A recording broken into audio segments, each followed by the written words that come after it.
मैं doctor Deepak Singh, allied science specialist, medico science centre से। आज हम एक टॉपिक डील कर रहे हैं सर्जरी का। बहुत इंपॉर्टेंट टॉपिक है, ओरल सब म्यूकोसल फाइब्रोसिस। ये है क्या, इसके बारे में थोड़ा सा हम समझ लेते हैं। जैसा कि हम जानते हैं कि जो माउथ है, मेरा माउथ का ओपनिंग ये 36 mm से लेकर के और 55 mm यानी कि 3.5 सेंटीमीटर से लेकर के और 5.5 सेंटीमीटर तक ये ओपनिंग होता है। और ये ओपनिंग होता कैसे है, तो जिसका जो ये जो साइड में जो मसल्स है और जो सपोर्टिंग सब्सटेंस है वह इसको ओपनिंग में हेल्प करता है।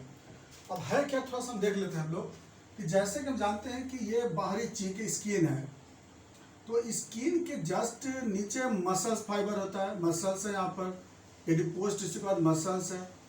तो यहाँ जो मसल्स है, इस मसल्स के बीच बीच में कोलाजन फाइबर होता है।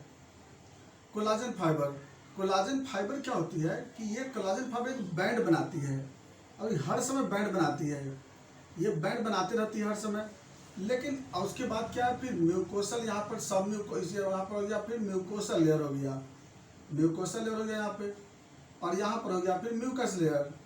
तो यानी कि म्यूकोसल लेयर और मसल्स यहाँ से भी अटैच रहता है आपका कोलाजन फाइबर। और कोलाजन फाइबर इस तरह से बैंड होता है, ये बैंड का काम करते रहता है, यानी कि दो लेयर को जोड़ने का काम करता है। मसल्स को जोड़ता है और सब म्यूकोसल लेयर को जोड़ता है, यानी म्यूकोसल लेयर और मसल्स को दोनों को जोड़ने का काम करता है। ये जोड़ता है कौन, यह फाइबर जोड़ता है। तो ये फाइबर जो होता है वो काम क्या करता है ना कि हर समय बैंड बनाते रहता है, लेकिन इस बैंड को तोड़ने का काम करता है कोलाजिनेज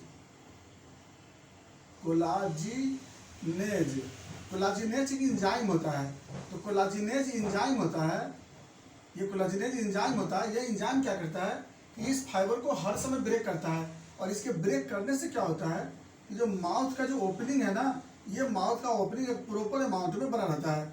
ये ओपनिंग जो होता है इसका, ये ओपनिंग जो बोले आपको कि लगभग 4 सेंटीमीटर से लेकर 5.5 यानी कि 3.5 सेंटीमीटर तक इसका जो है ओपनिंग ये बंद होता है। तो ये एक नॉर्मल ओपनिंग होता है, जिस ओपनिंग को बोलते हैं। तो ये ओपनिंग होता है, इसी फाइबर कोलाजिनेज फाइबर इस बैंड को तोड़ता है, माउथ का ओपनिंग आराम से हो जाता है।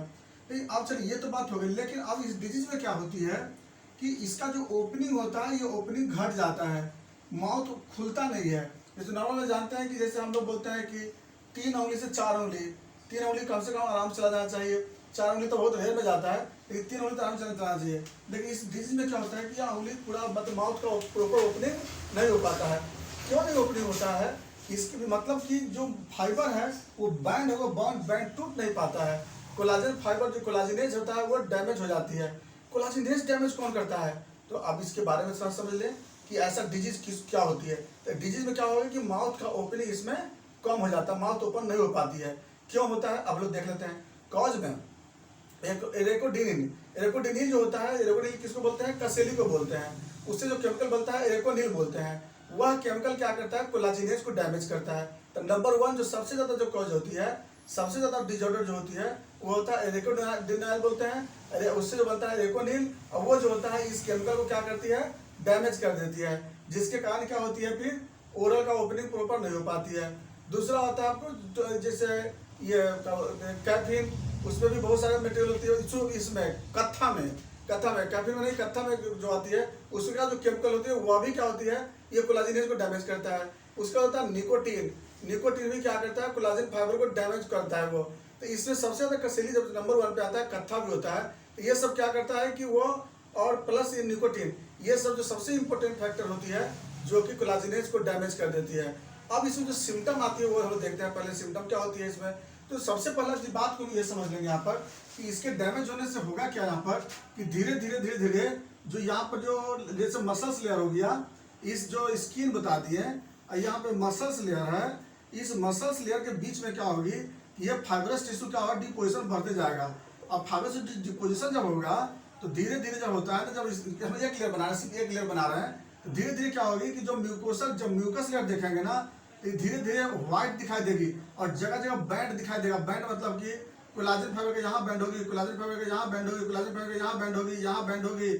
इस तरह से पूरे माउथ में जब हम लोग टंग को या लिप को जो निकाल के देखेंगे ऐसे करके, तो जब भी लिप को जब हम बाहर करके देखते हैं तो लिप में आपको व्हाइट जगह जगह जगह जगह जगह उजला उजला उजला उजला बैंड मिलता है, ये दिखाई देता है। लेकिन शुरुआती स्टेज में क्या होती है, पेशेंट को सबसे शुरुआत में पेशेंट ये कहता है कि हम अगर कुछ भी खाते हैं तो मेरा माउथ में बर्निंग सेंसेशन होती है, एक लहरता है, एक गरम थोड़ा भी गरम चीज नहीं ले सकता है, गरम चाय नहीं पी सकता है, गरम कुछ नहीं खा सकता, क्योंकि गरम जैसे भी लेगा उसके माउथ में प्रॉब्लम आना स्टार्ट हो जाएगी, तो गरम चीज से उसको प्रॉब्लम आएगी। दूसरा स्पाइसी डाइट, स्पाइसी तो ले नहीं पाएगा क्योंकि स्पाइसी डाइट से चिल्लाने लगेगा, बहुत ज़्यादा उसको दर्द होने लगेगी, तो स्पाइसी डाइट की दिक्कत तो उसको होने लगेगा।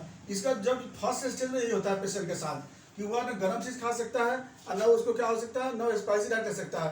जब इस फर्स्ट, क्योंकि फर्स्ट स्टेज में क्या होती है, जो सेंसिटिव न्यूरॉन होता है ना, सेंसिटिव न्यूरॉन यहाँ पर हाइपर एक्टिव हो जाती है फर्स्ट स्टेज में, और जिसके कारण पेशेंट को दिक्कत होती है। सेकंड स्टेज में जब बैंड जब बन जाता है पेशेंट को, तो अब धीरे धीरे बर्निंग के साथ साथ जो होती है माउथ ओपनिंग में थोड़ा सा दिक्कत होना स्टार्ट हो जाता है। तो सेकंड स्टेज में क्या होता है कि अब वो माउथ ओपन होना बंद होने लगता है, तो माउथ ओपन नहीं हो पाती है, तो माउथ धीरे धीरे कंस्ट्रिक्ट होने लगेगी। क्यों? बैंड होने लगे, बैंड बनने लगा, तो बैंड के कारण क्या हो जाएगी, प्रॉपर जो होता है मसल्स रिलैक्स नहीं हो पाएगी। चलिए थर्ड स्टेज में क्या होगी कि अब थर्ड स्टेज में जो यहाँ पे व्हाइट पैच जो बोले थे, ये व्हाइट पैच दिखाई देना स्टार्ट हो जाएगी। तो व्हाइट पैच आपको कहाँ मिलेगा, चीक में मिलेगा, टंग में भी मिलना स्टार्ट हो जाएगी, जिसको हम लोग नाम से पुकारेंगे क्या, ल्यूकोप्लेकिया बोलेंगे फिर हम लोग उसको। तो उस ढंग से क्या होगी कि थर्ड स्टेज में आपको ल्यूकोप्लेकिया जैसा अपीयरेंस वहाँ डेवलप होगी, और वहाँ पर क्या होगी, वहाँ पर ठीक हो जाएगी।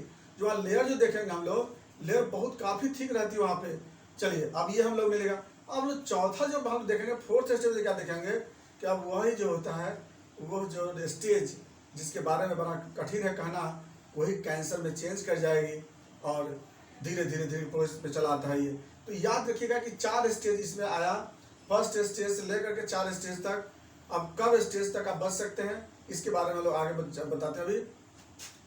तो इतना तो हो गया आपके क्लिनिकल फीचर के स्टेज वाइज हो गया।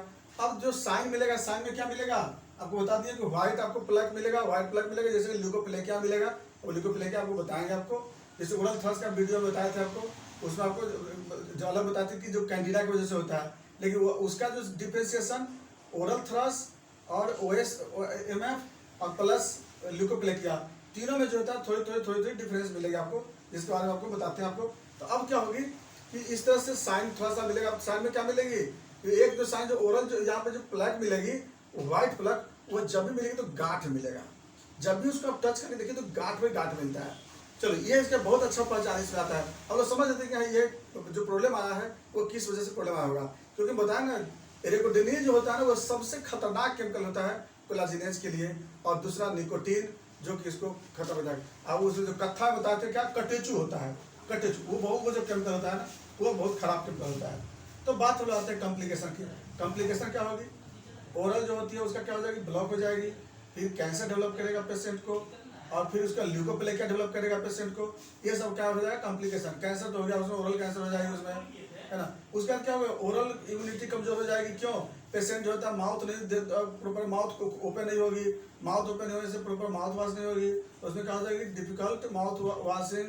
उसके बाद ओरल में क्या होगी, इन्फेक्शन होगी उसमें, फिर उसके बाद टीथ में इन्फेक्शन होगी पेशेंट को, और उसके बाद से बहुत सारा पेशेंट को इन्फेक्शन होगी। तो इसमें ओरल इन्फेक्शन होने का चांसेस बहुत ज़्यादा होगी, और प्लस जो भी प्रॉब्लम होगी इसकी वजह से। अब जो बात आते हैं फिर इन्वेस्टिगेशन क्या, तो इन्वेस्टिगेशन में तो इसमें जो मैनुअल इन्वेस्टिगेशन सबसे मेन है इसमें, इससे हम लोग उसको हम लोग देख लेते हैं, हम लोग नाप करके कि कितना माउथ उसका क्या है, ओपन हुआ है, ये हम लोग देख लेते हैं। अब इसके बाद जो आता है फिर मैनेजमेंट। मैनेजमेंट क्या होता है, सबसे पहले देखो जो मैनेजमेंट आया पेशेंट को क्या करेंगे, सबसे पहले तो मना कर देंगे भाई, क्योंकि जिस समय बर्निंग हो रही है, जो पेन हो रही है, अब उस समय उसके बाद हो सकता है कि सिर्फ अब एडवांस स्टेज आने वाला है, कुछ नया चीज आने वाला है। क्योंकि देखो फर्स्ट स्टेज में अगर पेशेंट चाहे अगर ठीक करना तो कुछ साल में ठीक कर सकता है। 1 साल का मतलब कि 1 साल 2 साल में चाहे तो ये मरीज ठीक कर सकता है, कि जब बर्निंग और जिस समय से अगर वहाँ पेन हो रहा है उस समय।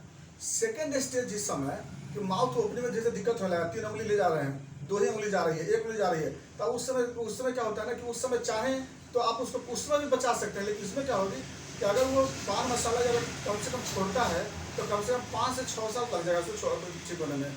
लेकिन अगर वो बैंड बन गया, अगर बैंड का फॉर्मेशन हो गया तो इसे 10 साल भी लग सकता है, 12 साल इसको छूटने में बैंड को, और उसके बाद अगर कैंसर बन गई तो फिर अलग कहानी हो गई। तो इसमें क्या है ना कि स्टेज बाय स्टेज है कि फर्स्ट स्टेज 1 से 2 साल में ठीक हो जाएगी। सेकंड स्टेज 4 से 5 साल में ठीक हो जाएगी। थर्ड स्टेज 8 से 10 साल में ठीक हो जाएगी। फोर्थ स्टेज का तक कोई गारंटी नहीं है। तो इसके बाद मैनेजमेंट में हम लोग जो जिस चीज़ से एक्सपोजर होती है उस एक्सपोजर से बचाते हैं। पेशेंट को प्रॉपर माउथ वॉश कराते हैं, माउथ को प्रॉपर वॉश करवाते हैं। उसमें हम लोग जो टोबैको वगैरह होती है सबको पहले हम मना कर देते हैं। उसके बाद जो एकदम सिंपल डाइट के लिए पेशेंट को बोलते हैं, और यही हम लोग इसे मैनेजमेंट करते हैं। और यही मेन मैनेजमेंट है OSOM का।